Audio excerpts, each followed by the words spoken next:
अस्सलामुअलैकुम। Tally school के इस एजुकेशन प्रोग्राम में खुश आमदीद।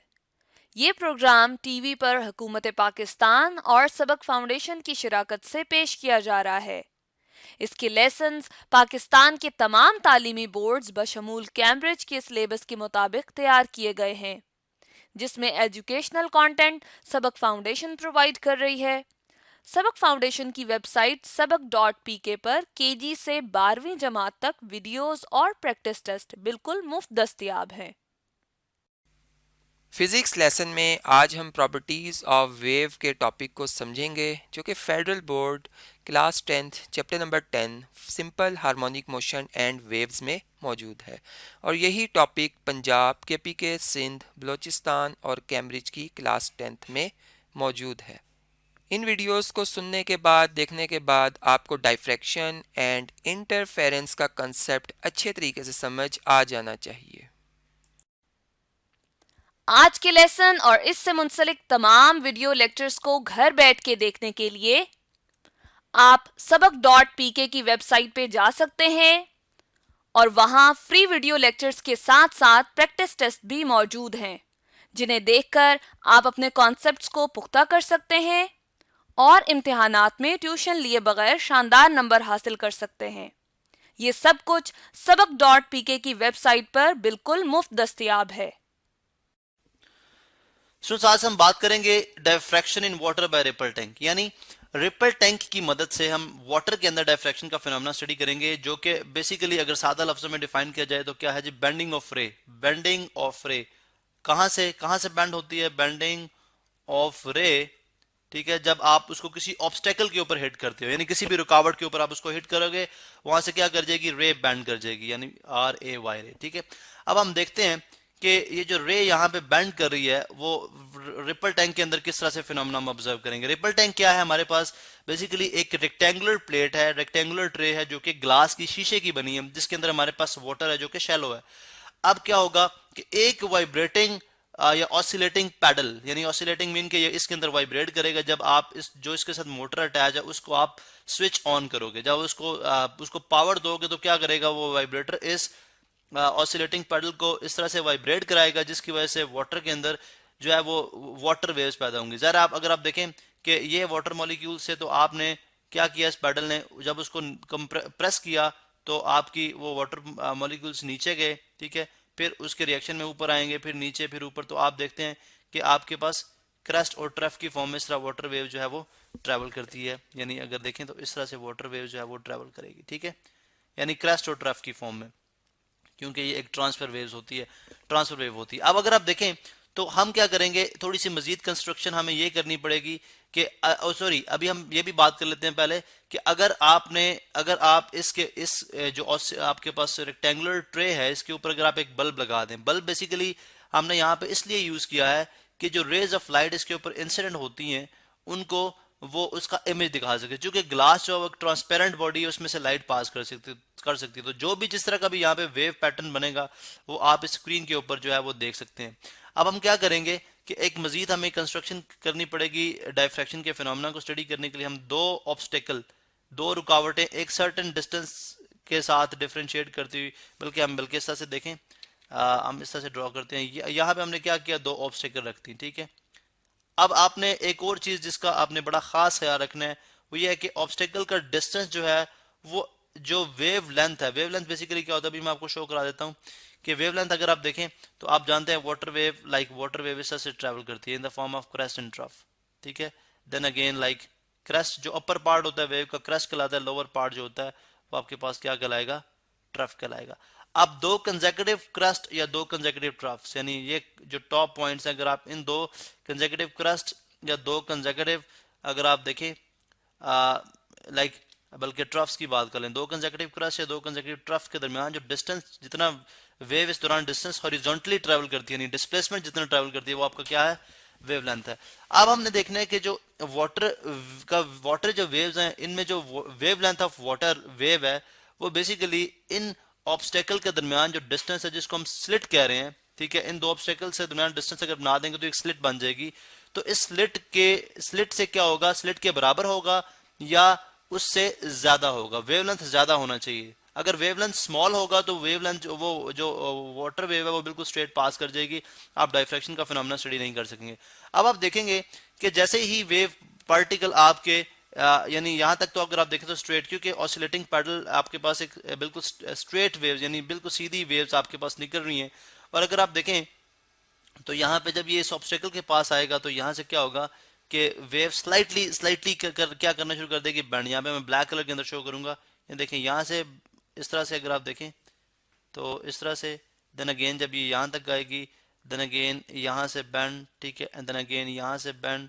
और फिर इस तरह से क्या होती जाएगी, वेव आपकी बैंड होती जाएगी। आपका जितना डिस्टेंस स्मॉल होगा स्लिट्स के दरमियान कंपैरेटिव टू वेवलेंथ, यानी वेवलेंथ के मुकाबले में उतनी ही जो वेव है वो बैंड करेगी। जितना डिस्टेंस ज्यादा होगा, ज्यादा इतना नहीं होना चाहिए जैसे हमने पहले बात की कि वेवलेंथ से ज्यादा हो जाए। अगर वेवलेंथ और स्लिट्स के दरमियान जो जो ऑब्स्टेकल के दरमियान डिस्टेंस है वो अगर उसमें इतना ज्यादा फर्क नहीं होगा तो आपके पास जो वेव जो बैंड करेगी वेव वो इतनी ज्यादा नहीं करेगी, जिसको हम अभी शो करेंगे। अब आपके पास देखेंगे जब ये वेव जो कि स्ट्रेट वेव थी पहले, जो कि यहाँ पे रिफ्लेक्ट हुई, वो तो वापस चलेगी according to laws of reflection. लेकिन वो वेव जो कि इसके सेंटर में से पास कर रही है वो क्या कर रही है, बेंड कर रही है जैसे ही वो आगे निकलती है। अब हम देखते हैं कि आपके पास ये जो वेव पैटर्न है, यानी अगर मैं यहाँ पे आपको वेव पैटर्न दिखा दूं और ये भी रीजन बता दूं कि ये बैंड क्यों कर रही है, तो आई थिंक ज्यादा बेहतर हो जाएगा। अभी हम देखते हैं, फर्ज करें जी हमारे पास वो वेव पैटर्न थी, वो नीचे जो हमने शीट रखी थी जिसके ऊपर हमारे पास ये वेव प्रोड्यूस हो रही है। दो हमने क्या यूज किया जी, दो ऑब्स्टेकल यूज की जिसको हमने नेम दिया स्लिट का, यानी उनके दरमियान अगर आप थोड़ा सा गैप बना दें तो वो क्या किस तरह से बिहेव करेगी, वो एक स्लिट की तरह से बिहेव करेगी। अब अगर आप देखें तो ये हमारे पास क्या है, स्लिट है, और ये वेव आपके पास आ रही है, ये स्ट्रेट वेव्स आपके पास, हमारे पास ये स्ट्रेट वेव्स आ रही थी। जैसे अगर आप ये देखें, चलिए थोड़ा सा बेहतर बनाते हैं इसको, ये स्ट्रेट वेव आ रही थी, ये स्ट्रेट वेव है, ठीक है, इस तरह से, यानी क्रेस्ट और ट्रफ की फॉर्म में आपके पास वेव आ रही है। फर्ज करें क्रेस्ट जो आपकी ब्राइट लाइंस हैं और ट्रफ जो आपकी डार्क लाइंस हैं, ठीक है, तो इस तरह से हम कुछ अस्यूम कर लेते हैं। या क्रस्ट हमारे पास जो है वो अगेन क्रस्ट हमारे पास जो है वो हम लाइंस के साथ शो कर रहे हैं, और जो ट्रफ है, ठीक है, वो हम जस्ट इस तरह से ही शो कर रहे हैं। अब अगर आप देखें तो यहाँ पे जब ये वेव यहाँ पे पहुंचेगी, फर्ज करें ये वेव यहाँ पे अप्रोच कर रही है, अब जैसे ही वेव के फर्ज करें ये पार्टिकल्स, अगर आप देखें तो तमाम ये पार्टिकल्स हैं एक, क्योंकि ये हमारे पास कौन सी डिस्टर्बेंस होती है, ये हमारे पास जो वाटर वेव हमारे पास ट्रांसफर वेव होती है, इसके पार्टिकल खुद ट्रेवल नहीं करते बल्कि अपनी डिस्टर्बेंस को next particle to next particle travel करते हैं। तो फर्ज करें जो पार्टिकल सेंटर में से पास करेंगे, यानी जो पार्टिकल इस स्लिट में से पास करें वो तो गुजर जाएंगे, ठीक है। वेव के ऊपर, एक कंप्लीट वेव के ऊपर अगर आप देखें तो सर्टेन पार्टिकल्स होते हैं, ठीक है, जो कि अपनी डिस्टर्बेंस को ट्रांसफर करें, जैसे यहाँ पे देखें, ठीक है। तो यहाँ पे जो सेंटर से पास करें वो तो डिस्टर्बेंस स्मूथली पास करती जाएगी, लेकिन जो एजेस पे होगी, यानी अगर आप एजेस पे देखें, फॉर एग्जांपल एक डिस्टर्बेंस यहाँ पे आ रही है, ठीक है, तो यहाँ पे पार्टिकल देखें आप, यहाँ पे वो डिवाइड हो रही है, मतलब वो जो बेसिकली डिस्टर्बेंस अगर आप देखें तो एक फोर्स है, लेट सपोज 50% 50 न्यूटन फोर्स इधर लग जाती है उस पार्टिकल के ऊपर, 50% नॉट 50 न्यूटन, हम कह रहे हैं 50% जो फोर्स होगी वो इस तरफ लग जाएगी, इस पार्टिकल के ऊपर 50% फोर्स तरफ लग जाएगी। तो यहाँ पे जो स्मूथनेस होगी डिस्टर्बेंस की, वो जो डिस्टर्बेंस का जो ट्रेवल होगा वो स्मूथली नहीं होगा, यानी वो उसमें थोड़ी रुकावट आएगी। अब रुकावट की वजह से क्या होगा कि यहाँ पे जो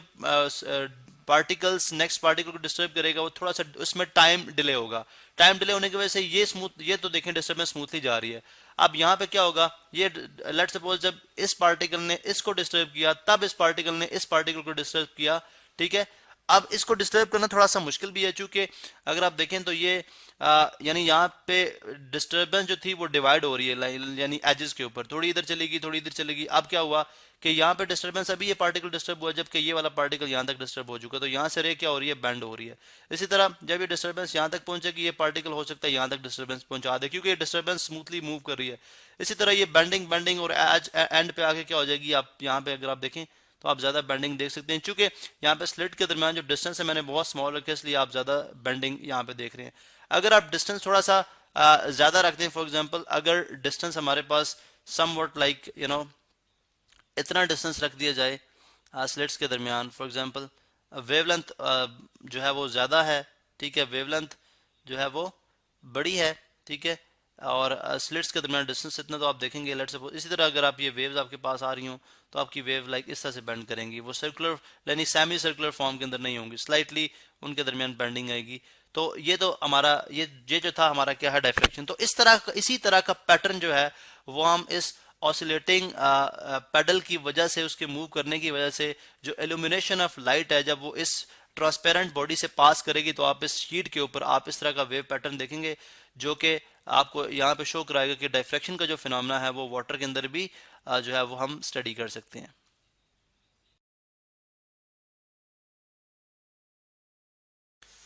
आज हम बात करेंगे interference in water by ripple tank. अब इंटरफेरेंस का प्रोसेस पहले हम देखते हैं कि क्या है और उसके बाद ये रिपल टैंक क्या है। इंटरफेरेंस बेसिकली वेव्स के अंदर हम प्रोड्यूस कराते हैं। अब आप जानते हैं कि अगर आप एक स्ट्रिंग ले लें बिल्कुल स्ट्रेट, उसका एक एंड आप टाई कर दें, ठीक है, तो अब अगर स्ट्रिंग को आप ये समझें कि ये पार्टिकल्स हैं, छोटे छोटे पार्टिकल्स से मिलके बनी हुई है। अब जब आप स्ट्रिंग को बाय हैंड मूव कराएंगे, फॉर एग्जांपल आप अगर सबसे पहले आप इसको ऊपर लेके जाते हैं, फिर नीचे लेके आते हैं, फिर ऊपर लेके आते हैं, तो आप देखेंगे थोड़ी देर के बाद स्ट्रिंग के अंदर, स्ट्रिंग में एक वेव प्रोड्यूस होगी जिसको मैं ग्रीन कलर के अंदर शो कर रहा हूँ। इस तरह से एक वेव प्रोड्यूस होगी, ठीक है, जिसका मतलब ये है कि पार्टिकल्स बेसिकली खुद from one position to another position move नहीं कर रहे, बल्कि वो अपनी जगह पे टू एंड फ्रो। यानी अगर इस पार्टिकल की बात करो तो इस पोजीशन पे भी था, इस पोजीशन पे भी था, इस पोजीशन पे भी था, इस पे भी था, इस पे भी था, जो इसकी करंट पोजीशन उसमें भी था। तो यही अपनी डिस्टरबेंस को आगे मूव करते हैं जिसको हम वेव कहते हैं। अब जो वेव के पार्टिकल्स, ये इनकी इक्विलिब्रियम पोजीशन है जहाँ पे वो पहले मौजूद थे, यानी रेस्टिंग पोजीशन। जो पार्ट रेस्टिंग पोजीशन से ऊपर है उसको हम क्रेस्ट कहते हैं, ठीक है, और जो पार्ट इससे नीचे है उसको हम ट्रफ कहते हैं, यानी अपनी इक्विलिब्रियम पोजीशन से। अब अगर ये तो एक वेव थी, अब फर्ज करें हम दूसरी वेव जो कि इसी पॉइंट से हम प्रोड्यूस कराते हैं और इस तरह से प्रोड्यूस कराते हैं कि उस वेव की भी जो आपका यहाँ पे, चले हम उसको येलो कलर से शो कर देते हैं, उस वेव की भी जब क्रस्ट जो है वो क्रस्ट के ऊपर आ रही है, ठीक है, और ट्रफ जो है वो ट्रफ के ऊपर आ रही है उस वेव की भी। अब क्या होगा कि जो इसका एम्पलीट्यूड है, एम्पलीट्यूड क्या है जी, अगर आप इस पार्टिकल को देखते हैं तो इस पार्टिकल का मैक्सिमम जो डिस्टेंस इसने ट्रेवल किया है, ठीक है, इसका एम्पलीट्यूड है। इनका जो एम्पलीट्यूड होगा जब ये दोनों एक दूसरे के ऊपर आएंगी तो इनका जो एम्पलीट्यूड होगा वो बढ़ जाएगा, वो डबल हो जाएगा, ठीक है। यानी अगर आप यहाँ पे, मैं रेड कलर के साथ जो रिजल्टेंट आपके पास वेव होगी वो उसका एम्पलीट्यूड डबल हो जाएगा इस तरह से। अब उसका क्रेस्ट और ट्रफ का अगर आप देखें तो एम्पलीट्यूड क्या हो गया, डबल हो गया। अब अगर आप यहाँ पे एक और बात देखते हैं तो वो ये है जी कि जब आपका एम्पलीट्यूड डबल होता है तो उस केस में जो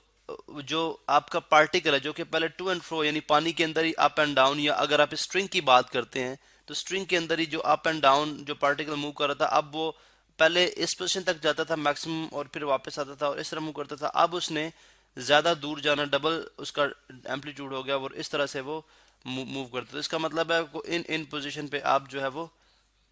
पाया जा रहा है। अगर आप यहाँ पे देखें तो इन पोजीशन पे ये उसकी इक्विलिब्रियम पोजीशन थी, तो ये इसका एम्पलीट्यूड बढ़ने से वो इस तरह से अब रोटेट कर रहा है और यही डिस्टर्बेंस जो है वो आगे की तरफ जा रही है। अब डिस्प्लेसमेंट, जब हम दो वेव को सुपर इम्पोज कराते हैं, यानी दो वेव इकट्ठी एक ही पॉइंट से दो वेव हम स्टार्ट करें, तो ये जो प्रोसेस है ये हमारे पास इंटरफेरेंस है। फिर इंटरफेरेंस के आगे फर्दर दो टाइप्स हैं जिनको हम, एक को कंस्ट्रक्टिव कहते हैं और एक को डिस्ट्रक्टिव कहते हैं। कंस्ट्रक्टिव इंटरफेरेंस जैसा कि मैंने यहाँ पे शो किया कि अगर आपकी क्रेस्ट के ऊपर क्रेस्ट आ जाए और ट्रफ के ऊपर ट्रफ आ जाए तो आपका रिजल्टेंट एम्पलीट्यूड जो होगा, यानी जो मीन पोजीशन से फासला होगा एक एक्सट्रीम पे, वो बढ़ जाएगा। इसी तरह से अगर क्रेस्ट के ऊपर ट्रफ आएगी, यानी अगर आप लेट से यहाँ पे इस केस में अगर ट्रफ आ जाती है, जिसको मैं यहाँ पे ये लाइट से ब्लू कलर के साथ शो कर रहा हूँ, यानी जब इसकी क्रस्ट होती और इसकी ट्रफ होती तो रिजल्टेंट एम्पलीट्यूड क्या होता, जीरो हो जाता। रिजल्टेंट एम्पलीट्यूड आपके पास जीरो हो जाता है, जिसको हम डिस्ट्रक्टिव इंटरफेरेंस कहते हैं, जो कि स्मूथ, अगर जब वाटर वेव्स, जहाँ पे कंस्ट्रक्टिव और डिस्ट्रक्टिव इंटरफेरेंस हम इस रिपल टैंक के अंदर देखेंगे, जो कि एक डिवाइस है जिससे हम वाटर के बिहेवियर को स्टडी करेंगे। अब ये किस तरह से वर्क करता है, इसके अंदर एक रेक्टेंगुलर जो ट्रे है जिसके अंदर हमने पानी डाला हुआ है और ये ट्रे शीशे की बनी हुई है, ताकि जो बल्ब हमने इसके ऊपर लगाया है जब इसके अंदर से वेव पैदा हो तो वो बल्ब की रोशनी की वजह से वो रोशनी पानी से होती हुई इस नीचे शीट के ऊपर उस पूरे पानी की वेव्स का इमेज दिखा सके। अब इसके साथ अगर आप देखें तो एक वाइब्रेटर अटैच है और वाइब्रेटर के साथ ये एक रेक्टेंगुलर फॉर्म में लक्कड़ नुमा एक हमारे पास ऑसिलेटिंग पैडल है जो कि मूव करता है और जिसकी वजह से हमारे पास वेव प्रोड्यूस होती हैं, ऑसिलेटिंग पैडल। अब चूंकि हमें यहाँ पे जो है वो सर्कुलेटरी वेव प्रोड्यूस करानी है, यानी सर्कुलेटरी से मुराद के सर्कल फॉर्म के अंदर, तो यहाँ पे हम क्या करेंगे, इस ऑसिलेटिंग पैडल को उठा मतलब इसको रिमूव करेंगे और इसकी जगह दो नॉब्स यानी दो पेन लगा देंगे इस तरह से, ठीक है। दो नॉब्स अब कह सकते हैं, चले दो नॉब्स जो कि पानी के अंदर डिप हैं। आज जब आप वाइब्रेटर को मूव कराएंगे तो दोनों नॉब्स मूव करेंगी और दोनों के नॉब्स के मूव करने की वजह से पानी के अंदर सर्कुलर वेव पैदा होंगी। यानी अगर लेट सपोज ये आपकी रेक्टेंगुलर ट्रे है, ठीक है, और इसके अंदर आपने एक नॉब जो है वो यहाँ पे मौजूद है, ठीक है, और एक नॉब यहाँ पे मौजूद है, तो दोनों ही जो है वो सर्कुलर वेव जो है वो प्रोड्यूस करा रही हैं। आप यहाँ पे देखें अगर, तो इसी तरह ये जो है ये भी अपने एंड पे सर्कुलर वेव प्रोड्यूस कर रहा है, जिसको मैं यहाँ पे रेड कलर से शो कर रहा हूँ। आप यहाँ पे देखें तो इस तरह से ये वेव, अब वो पॉइंट्स जहाँ पे क्रस्ट के ऊपर आएगी, ठीक है, यानी अगर आप देखें तो वाटर वेव भी एक जो है ट्रांसवर्स वेव्स हैं, यानी उनकी जो वो भी उनकी जो पार्टिकल की अप एंड डाउन मूवमेंट होती है वो डायरेक्शन ऑफ वेव के परपेंडिकुलर होती है, तो जिसको हम ट्रांसवर्स वेव कहते हैं। अब यहाँ पे देखें तो वाटर का जो पैटर्न बनेगा वो मेरे पास यहाँ पे स्क्रीन में मौजूद है, जिसको आप यहाँ पे देख सकते हैं। तो इस तरह से यानी वो सरफेसेस, यानी ये भी यहाँ पे भी वो एक वो पॉइंट था जहाँ पे यहाँ पे नॉब ने मूव करी थी और यहाँ पे भी नॉब मूव करी थी, फर्ज करें दो पॉइंट्स है, और दोनों पॉइंट्स के ऊपर यानी यहाँ पे मैं रेड कलर से शो कर देता हूँ, दोनों पॉइंट्स के अंदर यहाँ पे सर्कुलर वेव प्रोड्यूस हो रही थी। तो वो एरिया जो कि नॉर्मली अगर आप देखें तो नॉर्मली ये सर्कुलर वेव का जो एम्पलीट्यूड था वो स्मॉलर था अगर आप इस एरिया पे देखते हैं, लेकिन जहाँ पे ये सुपर इम्पोजिशन होती है, यानी यहाँ पे जब क्रेस्ट और ट्रैफ आपस में मिलती है तो वो एरिया इस तरह हो जाता है, यानी उबर आता है ऊपर। वो इस वजह से उबरता है क्योंकि रिजल्टेंट एम्पलीट्यूड ये वो एरिया जहाँ पे इस वेव की क्रस्ट और इस वेव की क्रस्ट आपस में सुपर इम्पोज हुई है, तो रिजल्टेंट क्रस्ट जो है वो सरफेस एरिया से ऊपर चली गई है। और जो एरिया बिल्कुल डाउन है, ठीक है, यानी नीचे की तरफ है, यानी इस तरह से है, ठीक है, वो एरिया जहाँ पे ट्रफ के ऊपर मिलती है। लेकिन वो एरिया जो बिल्कुल स्मूथ है यानी बिल्कुल प्लेन है, वो एरिया जहाँ पे जिसको यहाँ पे मैं शो भी कर रहा हूँ, अगर आप यहाँ पे देखें तो ये वो एरिया जहाँ पे इस एक वेव की क्रस्ट दूसरी वेव की ट्रफ के साथ, यानी इसको मैं ग्रीन से शो करता हूँ, बल्कि हम एक ऐसा कलर लेते हैं जो कि विजिबल हो, ब्लू कलर, ठीक है। ये वो एरिया है बेसिकली, अगर आप यहाँ पे देखें तो ये वो एरिया है जहाँ पे इस सर्कुलर वेव की क्रस्ट इस सर्कुलर वेव की ट्रफ या इसकी क्रस्ट और इसकी ट्रफ आपस में मिले हैं, तो रिजल्टेंट एम्पलीट्यूड क्या हो गया, कैंसिल आउट हो गया। अब ऐसा क्यों होता है, अगर आप देखें तो वाटर पार्टिकल्स यानी वाटर वेव जो है, लेट सपोज ये एक पार्टिकल है बहुत सारे वाटर पार्टिकल्स के दरमियान, ठीक है। अब जब आपने यहाँ पे नॉब ने यहाँ पे आपके हिट किया तो इस पार्टिकल को उसने क्या किया, इस पार्टिकल को डाउन साइड पे मूव किया। अब अगर एक और फोर्स आती है वो भी इस पार्टिकल को डाउन साइड पे मूव करती है, डाउन पे जब मूव करेगा तो मीन ट्रफ पैदा होगी। जब डाउन पे आएगा तो इसका मतलब है कि वो भी इसके ऊपर फोर्स लगा रही है और रिजल्टेंट, पहले वो यहाँ तक नीचे जा रहा था, अब वो डेफिनेटली जब वो भी उसी वक्त फोर्स आके ऐड करेगी तो रिजल्टेंट फोर्स ऐड अप हो जाएगी और वो पार्टिकल ज्यादा नीचे जाएगा, जिसकी वजह से उसका एम्पलीट्यूड बढ़ जाएगा। इसी तरह से इसके रिएक्शन में चूंकि जितनी फोर्स आप लगाते हैं, ठीक है, उतनी अपवर्ड फोर्स लगती है जिसको हम थ्रस्ट कहते हैं पार्टिकल्स की वजह से, क्योंकि पानी के ज़रात तो यहाँ पे भी मौजूद हैं, उतनी अपवर्ड फोर्स लगेगी और पानी ऊपर भी उतने ही एम्पलीट्यूड पे जाएगा, जिससे हम बात करते हैं कि रिजल्टेंट एम्पलीट्यूड में इंक्रीज आता है, ठीक है। अब अगर आप दूसरे केस में देख लें तो अगर पार्टिकल यहाँ पे देखें, ये पार्टिकल था हमारे पास, अगर इसके जो है ये इसकी मैंने यहाँ पे लाइन इसलिए लगाई है कि ये इसकी जो है वो स्टार्टिंग पोजीशन थी, जब नॉब ने इसको आके हिट किया तो ये पार्टिकल जो है वो डाउनवर्ड मूव किया, ठीक है, लेकिन उस वक्त दौरान में एक और वेव थी जो कि इसको अपवर्ड यानी एक और डिस्टरबेंस थी, डिस्टरबेंस की मूवमेंट थी जो कि ऊपर की तरफ आ रही थी इसी डायरेक्शन के अंदर। अब इसने इसको नीचे लेके जाने की कोशिश की, वो इसको ऊपर लेके जाने की कोशिश कर रहा है, तो एक ही पार्टिकल के ऊपर इक्वल मैग्नीट्यूड की ऑपोजिट फोर्सेस लग रही हैं, जिसकी वजह से पार्टिकल स्टेशन वहां पे स्टे करेगा। इस वजह से वो जो एरिया होगा वो दो वेव की वजह से बिल्कुल स्ट्रेट ही रहेगा, जिसको हम डिस्ट्रक्टिव इंटरफेरेंस का नाम देते हैं। ये कंस्ट्रक्टिव है, यहाँ पे मैं मेंशन भी कर देता हूँ, ये आपकी कंस्ट्रक्टिव इंटरफेरेंस है और ये आपकी डिस्ट्रक्टिव है, डिस्ट्रक्ट कर दिया आपने ओवरऑल एम्पलीट्यूड को। अब अगर इस फिनोमेना को आप थोड़ा सा रेजोनेंस के साथ भी कंपेयर करें तो जैसे हम बात करते हैं जी कि ये एक बच्चा जो है वो यहाँ पे झूले ले रहा है, जो बिल्कुल एक झूला सा होता है, उसके अगर आप देखें तो बच्चा जब यहाँ यानी उसका वो जब यहाँ से इस तरह से मूव करेगा, यानी मैं आपको यहाँ पे शो करता हूँ, अगर वो यहाँ पे आएगा और इसके बाद इस तरह से होता हुआ यहाँ पे जाएगा, तो आप देखेंगे अगर बच्चा यहाँ पे आया तो आप जब ये वहाँ यहाँ से बिल्कुल वापस जाने लगता है, ठीक है, यानी टूवर्ड्स अपनी मीन पोजीशन, स्टार्टिंग पोजीशन से, तो उस वक्त तक अगर आप उतने ही मैग्नीट्यूड की फोर्स लगाएं तो अब ये जब ये आगे जाएगा तो यहाँ के बजाय ये और थोड़ा सा इसका एम्पलीट्यूड जो है डबल हो जाएगा, क्योंकि यहाँ पे एक तो फोर्स उसकी अपनी थी जो पहले ही एक्ट करी थी, और एक और आपने फोर्स लगाई, एक और डिस्टर्बेंस आपने पैदा की जो इसके साथ एड अप होके जिसने इसके रिजल्टेंट एम्पलीट्यूड को इंक्रीज कर दिया।